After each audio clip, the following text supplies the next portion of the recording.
really fun things about San Diego Well, there's a lot of fun things about San Diego Comic-Con, actually. You really can't bucket them as like one thing. And it's fun for professionals and fans. You know, you get to meet celebrities, directors, movie stars, writers. Probably, the Grip and the Best Boy are there too. And, usually you get to meet attractive members of the opposite sex who are wearing attractive costumes of characters that you might enjoy hanging out with. Aside from all of that, as a toy maker, Comic-Con presents a unique opportunity to create a customized exclusive item for the show that might not otherwise work with the rest of the brand. Now, in the case of Masters of the Universe Classics, this was an opportunity to do a character that just couldn't work in the monthly subscription slots, simply due to unique shape, unique size, unique cost. And with the Rockmen, the Rock People, that was just the case.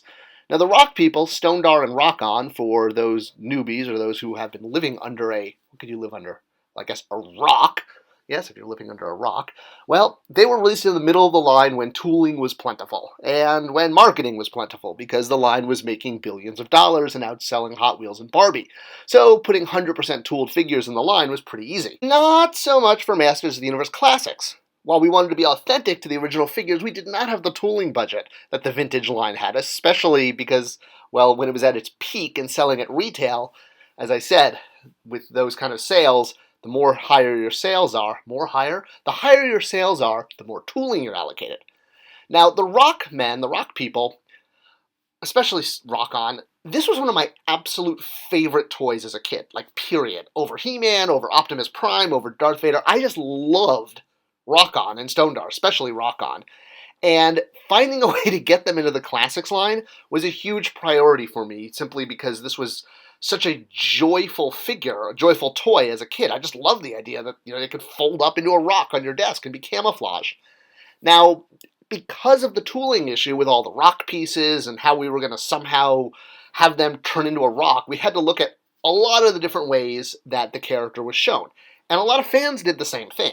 There's a ton of fan art out there on the internet from some talented and some more talented and some less talented, but probably more talented than me. I can't draw that well. With different people, different fans interpreting how the Stonedar and Rokkon, the Rock People, could be interpreted into classics, because it was going to take some clever, I guess, tooling, for lack of a better word, because doing the Rockmen and not having them fold up as boulders, as rocks, felt like not doing them justice. And again, that meant we were going to tool. So we wanted to basically find a way to do characters that fit into classics, but also could somehow change into their rock form. The solution that the Horsemen came up with was a whole bunch of snap-on armor, including a giant piece that snapped onto the front to complete the rock look. So the character basically folded the same way as the vintage, and if you snapped on leg armor and shoulder armor, arm armor, and then that extra piece, which you can see on the left and the right, those big chunks that look like C's, well, you could basically get this, and you could have the character actually fold up into a rock.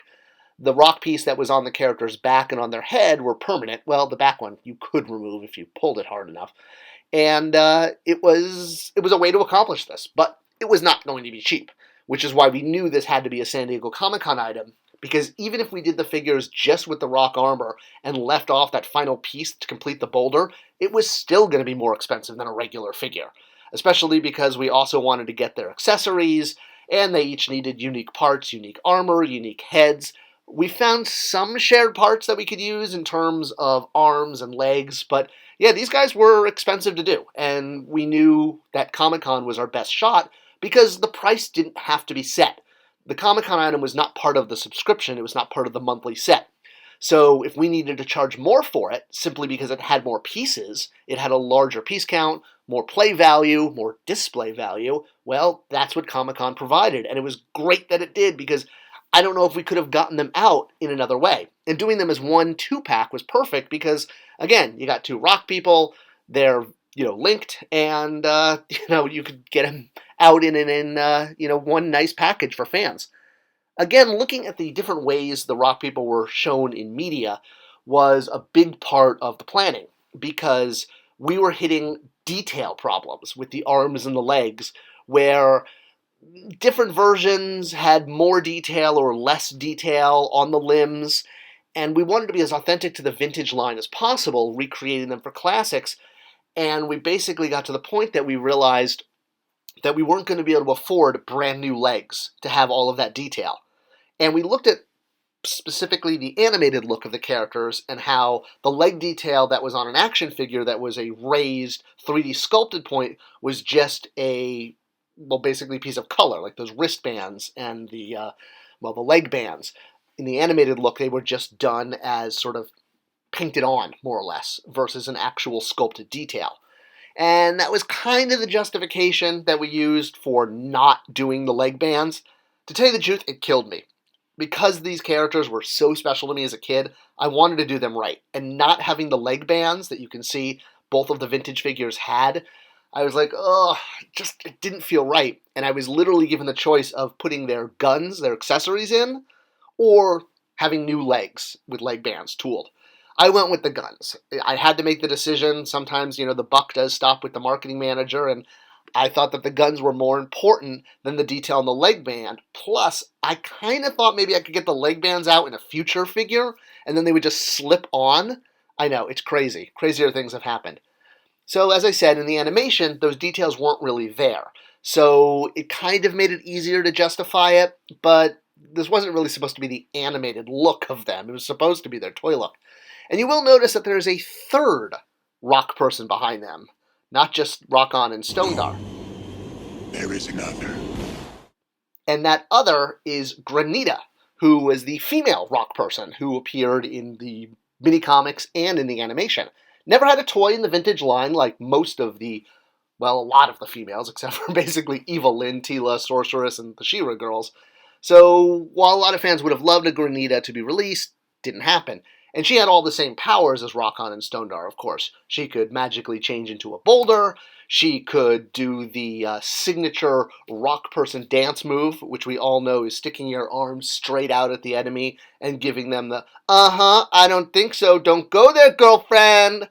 And, being able to do that dance move and fit in with her other rock people, cohorts, really showed how they all went together as a team of three. Well, actually, there were others in the mini-comic. There was Peblis and Boldor was another of the male characters. But really, Granita, Rokkon, and Stonedar were the three main ones, mostly because they were the ones that appeared on the She-Ra animated series. Did I mention that? They weren't in the He-Man animated series, just She-Ra, like a lot of later figures like Snout Spout and some of the Snake Men.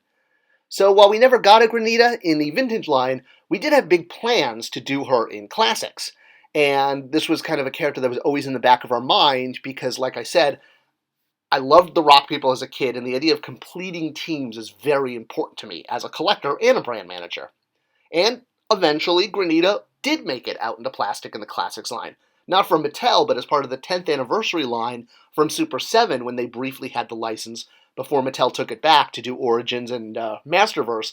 Super 7 was able to pump out quite a few characters, and Granita being one of them. And it was fantastic because now, again, you could complete the team. She had a little bit of a softer look. I think Super 7 was kind of going for slight animation, especially, if you look at the arms, the way she has the arm bands versus the sculpted detail that Rokkon and Stonedar do. But, they are missing the leg detail, so I guess it all comes out in the wash. Speaking of which, one of the new characters we created for the mini-comics was Robo Woman, which is pictured here. Now, she was deliberately created so that we could reuse her body. Or, if we had the body, it could be reused for her. And by that, I mean Granita.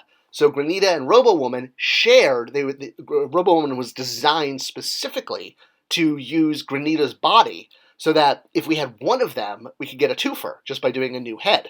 So it was kind of set up by Axel very cleverly. And unfortunately, we weren't able to get to Robo Woman, but hey, Granita came out. Maybe now that Granita exists, Robo Woman's not far off. Now, the other Robo Woman that was an influence was Princess Kerma, who was in some of the early comic books, not the minis.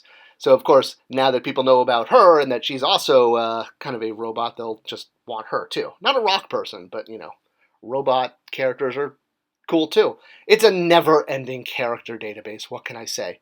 But we got the Rockmen out, and I was really happy, and it was a great Comic-Con.